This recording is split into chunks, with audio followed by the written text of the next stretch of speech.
Hello. So I thought I'd do a quick video on why I use Walksnail, aka why I'm a Walksnail fanboy.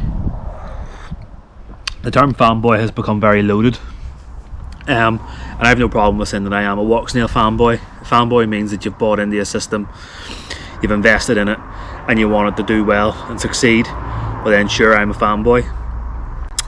Just because I'm a fanboy doesn't mean that I'm completely immune to the fact that there are issues.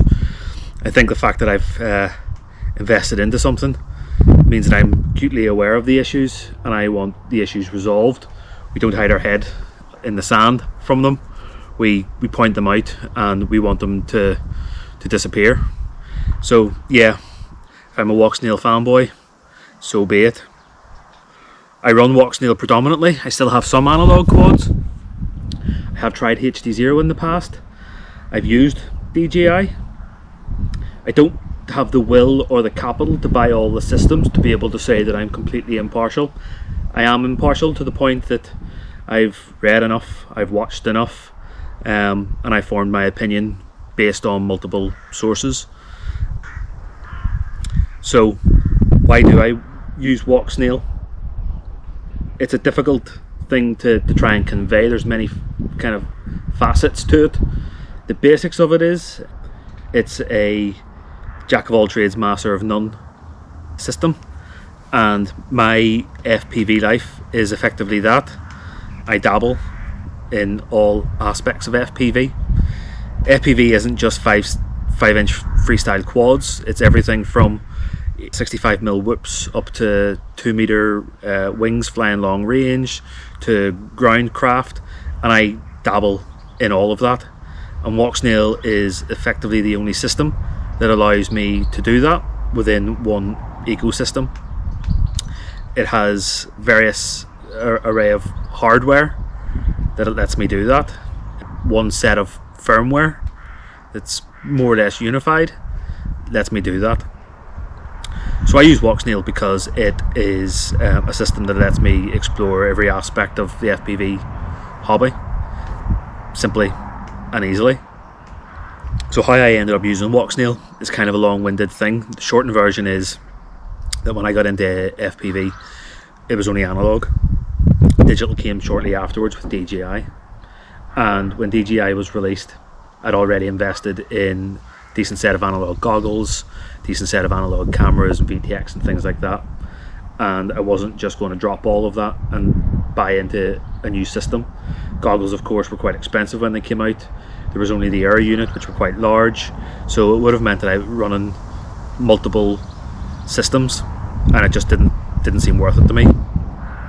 Also when DJI came about, WTF OS wasn't there, so there wasn't proper compatibility with my iNav craft, my wings and my quads, so straight away that ruled DJI out for me. Later on then HD0 brought out their VRX, and that was ideal for me. I could pair it up with my Cobra X goggles and kind of explore then moving towards digital, and I did. I bought the VRX and I got a freestyle VTX and I put it in my AR Pro and used it for a month or two. Walksnail brought out their VRX shortly after I got the HD0 one, so I actually ran both of them in tandem for a little while, kind of comparing one with the other, and in the end Walksnail won out.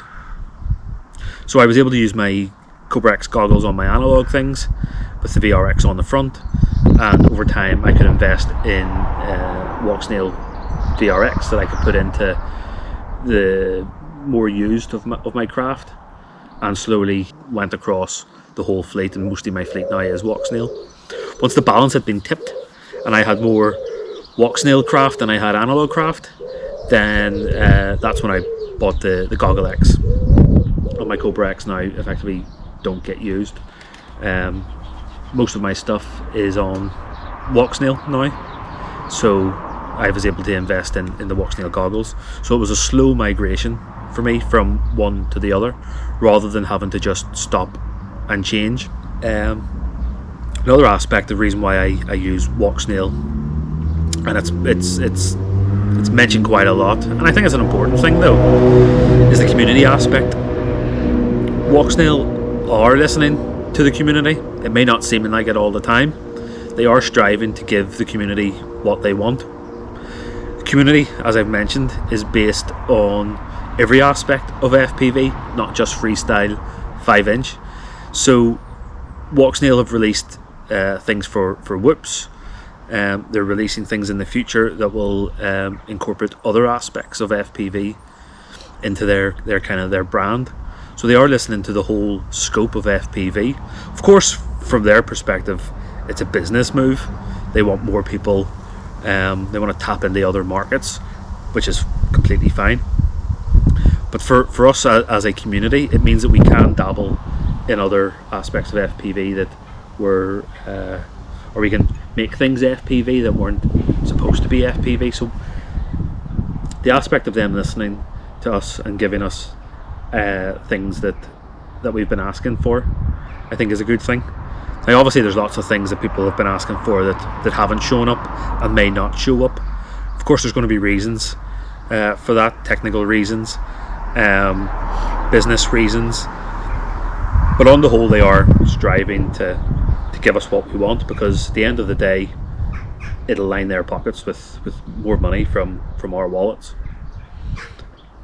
The other kind of thing in regards to the community aspect is the kind of going back to whenever I began FPV as a complete noob. You're relying on the patience and the knowledge of a lot of others, and kind of my philosophy in many things is pay it forward. And having listened and read and watched and absorbed information through the many years of my FPV life, I want to pay forward what I know. If I can be helpful for somebody, if I can save somebody having to watch 100 hours of video by one simple comment, then I'll do that, because I understand where they are. I've been there, so I want to pay it forward, and Walksnail allows me to do that by communicating with the Walksnail devs on a regular basis, and having troubleshooted lots of issues in regards to existing and newer items and features. I have a knowledge base that I can pass forward onto other people, and I want to do that. And there's many other people out there exactly like me that are all trying to help each other out. Kind of the ethos or the mentality that I kind of feel in and around the Walksnail community is that of how it used to be with analog. Everybody is well aware of Walksnail's pitfalls, and they're all happy to try and mitigate around them and share that information. So for me, the bottom line of it is why I use Walksnail, why I'm a Walksnail fanboy. It turned up just at the right time for me, with just the right amount of hardware and just the right type of firmware and compatibility, that I could put it into all of my craft and have a slow migration over, a managed migration over from analog to digital. It ticks all my boxes. It has all the requirements that I need for my enjoyment of the hobby, and it is a hobby for me. I'm not commercial. I'm not relying on it for an income. It's something that I do, one of many pastimes that I have, and Walksnail fits that bill. So yeah, that's a real quick brief fly through why I use Walksnail. I'm sure there's many others out there the same.